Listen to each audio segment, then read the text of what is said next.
होती माझी एक मैत्रीण, नसायची कायम कसल्या तरी विचारात. मी काळजीपोटी तिला विचारलं, काही सांगायचे असेल तर सांग, नको काहीच ठेवू मनात.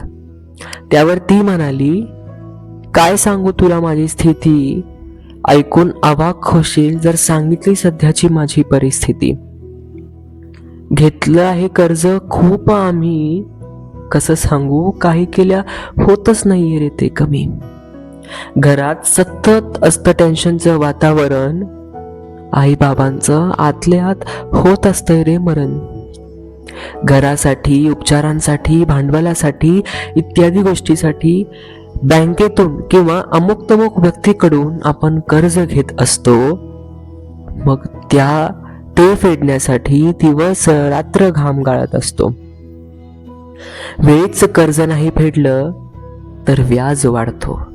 जसजसे आकडे पुढे सरकत राहतात तसतशी हृदयातील धाकधूक वाढते.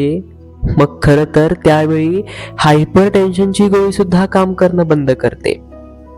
कर्ज घेणं वाईट नाही, मी परत एकदा सांगतो, कर्ज घेणं मुळीच वाईट नाही, पण कर्जावर कर्ज, सतत कर्ज घेणं हे चुकीचं असते.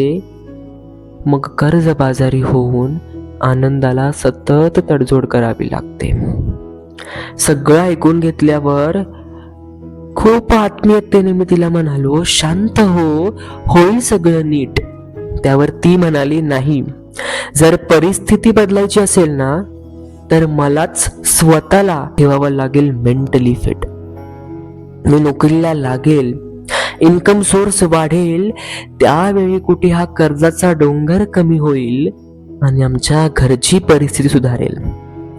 तिचा हा आत्मविश्वास आणि परिस्थितीशी झुंज देण्याची जिद्द पाहून मला खूप अभिमान वाटले. लवकरात लवकर हे कर्जमुक्त हो, हेच साकडे मी देवाला घातले.